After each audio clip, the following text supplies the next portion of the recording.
નમસ્તે વિદ્યાર્થી મિત્રો, આર એજ્યુકેશનમાં તમારું હાર્દિક સ્વાગત છે. આ વિડીયોમાં આપણે ધોરણ 7 વિષય હિન્દીની પ્રશ્ન બેંકનું અહીં આપણે સંપૂર્ણ સોલ્યુશન જોઈશું અને આ એકમ કસોટીનો અભ્યાસક્રમ છે પાઠ 1 અને 2. प्रश्न 1, निम्नलिखित प्रश्नों के उत्तर दीजिए किन्हीं 5. गुब्बारे में हवा में क्यों उड़ते हैं? आंसर, गुब्बारे में हवा में उड़ते हैं क्योंकि उसमें गैस भरी हुई है. दूसरा, ट्यूब में हवा कब और क्यों भरी जाती है? जब टायर में हवा कम हो जाती है या बिल्कुल नहीं रहती तब उसमें हवा भरी जाती है. हवा भरने से टायर कड़ा बनता है. टायर कड़ा होने पर ही साइकिल ठीक से चलती है. सब्जी बेचने वाली स्त्री को क्या कहते हैं? सब्जी बेचने वाली स्त्री को कुंजड़िन कहते हैं. ये मोस्ट आईएमपी क्वेश्चन है, हर बार पूछा जाता है. टायर के अलावा और कौन कौन सी चीजें हैं जो फट सकती है? तो गुब्बारे, फुटबॉल, बास्केटबॉल, तकिया, मून वॉकर आदि चीजें हैं जो फट सकती है. रबर से बनी हुई चीजों के नाम बताइए. तो तरह तरह के टायर, गेंद, रबर, रबर बैंड आदि चीजें रबर से बनी हुई है. साइकिल, स्कूटर आदि ट्यूब में हवा क्यों भरी जाती है? तो हवा भरने से टायर कड़ा बनता है. टायर कड़ा होने पर ही साइकिल ठीक से चलती है. सृष्टि की रचना करने वाले को क्या कहते हैं? सृष्टि की रचना करने वाले को सर्जनहार कहते हैं. सुबह होते ही क्यों क्या क्या होता है? तो सुबह होते ही चिड़िया चहचहाती है, कलियां खिलने लगती है, खुशबू की लहरें फूलों से निकलकर चारों ओर फैल जाती है.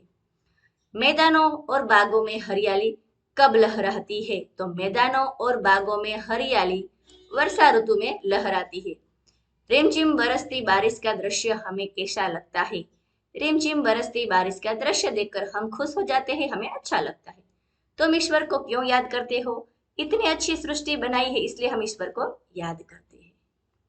प्रश्न 2, विस्तार से हमें उत्तर लिखने हैं. आप अपनी आंखें देखी कोई एक घटना के बारे में 10 वाक्य लिखिए. आप कोई भी घटना लिख सकते हैं. जैसे मैंने लिखा है, पिछले साल मैं अपनी मौसी के यहाँ गया था. एक बार मूसा जी अनाज की बोरियां ट्रक से बाजार ले जा रहे थे. उस समय मैं भी उनके साथ ट्रक में बैठा था. रास्ता पहाड़ी था. अचानक जोर की आवाज हुई और ट्रक एक और थोड़ा लुढ़क गया. मैं बुरी तरह डर गया. मूसा जी ने कहा, घबराने की कोई बात नहीं है, आगे एक टायर फट गया है, शायद कोई नुकीला पत्थर उसके नीचे आ गया है. ट्रक का टायर इतनी जोर से फटा था कि जिस रस्सी से बोरियां बांधी थी वह ढीली हो गई थी, इसलिए कुछ बोरियां नीचे सरक आई थी. यदि ट्रक थोड़ा और आगे चलता तो ये बोरियां नीचे गिर जाती. इस घटना से नुकसान तो कुछ नहीं हुआ, लेकिन उसकी याद आज भी मुझे डरा देती है. आप इस तरह कोई भी घटना लिख सकते हैं. प्रकृति के सौंदर्य के बारे में 10 वाक्य लिखिए. तो हमारे आसपास पर्यावरण मौजूद है, उसे हम प्रकृति कहते हैं. फूल, फल, नदी, पहाड़, झरने ये सब प्रकृति की देन है. प्रकृति हमें अन्न, वस्त्र और निवास देती है. प्राकृतिक संसाधनों का उपयोग करके यह मनुष्य ने अपना जीवन विकसित किया है. प्रकृति के बिना मनुष्य का कोई अस्तित्व नहीं है. प्रकृति केवल मनुष्य नहीं तो संपूर्ण सजीव सृष्टि के लिए सुरक्षा कवच है. मनुष्य की गतिविधियों के कारण आज प्रकृति का संतुलन धोखे में आ गया है. CO2 और मीथेन गैस के उत्सर्जन बढ़ने के कारण हरित प्रभाव समस्या उत्पन्न हो गई है. वृक्षों की कटाई के कारण ऋतु में परिवर्तन आ रहे हैं. इस तरह से हम कुछ भी लिख सकते हैं. आगे देखते हैं. प्रश्न 3, निम्नलिखित शब्दों के समानार्थी शब्द लिखकर वाक्य में प्रयोग कीजिए. तो सुबह, तो उसका समानार्थी शब्द है प्रातः काल. अब हम इसका वाक्य में प्रयोग करेंगे. तो प्रातः काल देवालय में पूजा होती है. खुशी यानी आनंद, आज शहर में बड़ा आनंद आया. शहर यानी घूमना. खुशबू समानार्थी है सुगंध, मुझे गुलाब की सुगंध अच्छी लगती है. कोई भी वाक्य आप लिख सकते हैं. बहुत यानी ज्यादा, आज ठंड ज्यादा है. मुस्काना यानी हंसना, जोकर को देखकर हंसना आता है. आगे वचन परिवर्तन कीजिए यानी एक वचन को हमें बहुवचन करना है. चिड़िया उड़ रही है तो हम लिखेंगे चिड़िया उड़ रही है. या पर हम चंद्र बिंदी लगाएंगे और जो है उस है पर हम इस तरह अनुस्वार लिखेंगे. तो इस तरह से वो बहुवचन हो जाएगा. आगे देखते हैं. कली नहीं खिली है एक वचन है, कलियां नहीं खिली है, या पर चंद्रबिंदी और है अनुस्वार वाला। आगे है बूंद गिरती है, बूंदे गिरती है। दरवाजा खुला है, दरवाजे खुले हैं। आपको बहुवचन में है लिखते समय ध्यान रखना है। लड़की खेल रही है, लड़कियां खेल रही है। आगे है प्रश्न 4, संज्ञा के प्रकार बताइए किन्हीं 5। और जो लाल अक्षर में हमने लिखा है वो है हमारा शब्द जिसका हमें संज्ञा का प्रकार बताना है। नर्मदा गुजरात की सबसे बड़ी नदी है, तो नर्मदा जो संज्ञा है वो है व्यक्तिवाचक संज्ञा। नदी को लोग महता कहते हैं, तो नदी है जातिवाचक संज्ञा। चलिए अब हम जल्दी से देख लेते हैं। विनम्रता वो है भाववाचक, गाय जातिवाचक, आप वाक्य पढ़ सकते हैं।